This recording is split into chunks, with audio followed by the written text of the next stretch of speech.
12 ज्योतिर्लिंगापैकी एक असलेल्या भीमाशंकरचं दर्शन उपमुख्यमंत्री एकनाथ शिंदे यांनी दर्शन घेतलं। श्रावणातील शेवटच्या सोमवारी दर्शनाला शिंदे नेहमी येतात।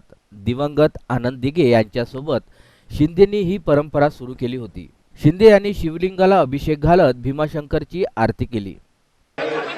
लाखो आपले शिवभक्त येत असतात आणि अतिशय श्रद्धेने भक्तिभावाने भीमाशंकराचं दर्शन घेत असतात। ही परंपरा काही वर्षापासून सुरू आहे आणि त्यामुळे मी देखील अतिशय भक्तिभावाने श्रद्धेने या ठिकाणी दरवर्षी श्रावण सोमवारी येऊन भीमाशंकराचं दर्शन घेतो आणि खऱ्या अर्थाने ही सुरुवात आमचे धर्मवीर आनंद दिघे साहेबांनी ही परंपरा सुरू केली होती आणि परंपरा कायम पुढं सुरू आहे याचा आनंद आहे मला। आणि इथं आल्यानंतर लाखो भाविक लाखो आपले शिवभक्त भेटतात, त्यांची भेट होते, त्यांचंही दर्शन होतं आणि एक मनाला समाधान वाटतं, एक आनंद होतो। आणि श्रावण महिन्यामध्ये आपण पाहतो की संपूर्ण महाराष्ट्रात नाही देशभरामध्ये हे असंच वातावरण आपण पाहायला मिळतं आणि भीमाशंकर हे अतिशय प्राचीन देवस्थान आहे आणि या ठिकाणी येणाऱ्या भक्तांची संख्या देखील खूप मोठी आहे आणि म्हणून लाखो आपले शिवभक्त इथं श्रद्धेने येऊन दर्शन घेतात। मी त्यातला एक शिवभक्तच आहे आणि त्यामुळे मला समाधान आहे, आनंद आहे आणि इथे सर्वजण अतिशय चांगले लोक या ठिकाणी आहेत आणि या शंकराची पूजा अर्चा करताना या ठिकाणी आपण पाहतो। त्यामुळे एक आनंद, वेगळा आनंद, समाधान आणि श्रद्धा आहे। गेल्या कित्येक वर्षापासून खरं तर आनंद दिघे साहेबांपासून तुम्ही ही प्रथा सुरू केली।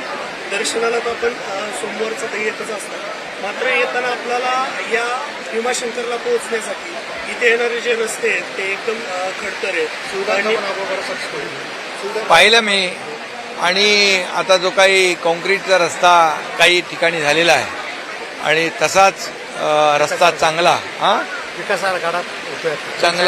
चांगला रस्ता इथल्या भाविकांसाठी आपण करू आणि विकास आराखडा देखील आपण जवळपास 280 कोटीचा तयार केलेला आहे आणि म्हणून काही अडचणी आहेत त्या अडचणी दूर करून या ठिकाणी येणाऱ्या सर्व भाविक भक्तांची सोय कशी होईल, त्यांची गैरसोय दूर कशी होईल यासाठी सरकार पूर्ण प्रयत्न करेल। मुसळधार पाऊस आता वरुण राजाचं आगमन झालेलं आहे, होत आहे आणि भीमाशंकराकडे देखील मी नेहमी कुठेही गेलो तरी पांडुरंगाकडे, शंकराकडे, आज भीमाशंकराकडे एवढंच साकडं घालतो की आमचा बळीराजा शेतकरी सुखी होऊ दे, त्याला चांगलं पीक येऊ दे, चांगला पाऊस तर पडतोच आहे आणि त्याच्या जीवनामध्ये सुख, समाधान, आनंद येऊ दे।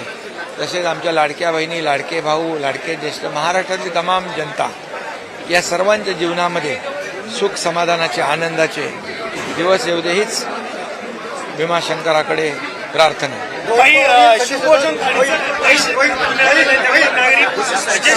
थाळीचे पैसे मिळाले नाही म्हणून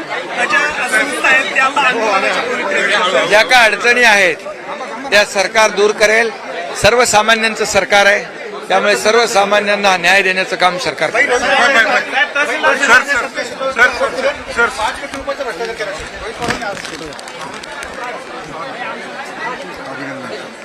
भीमाशंकराने सर्वांना सद्बुद्धी आणि सुबुद्धी द्यावी।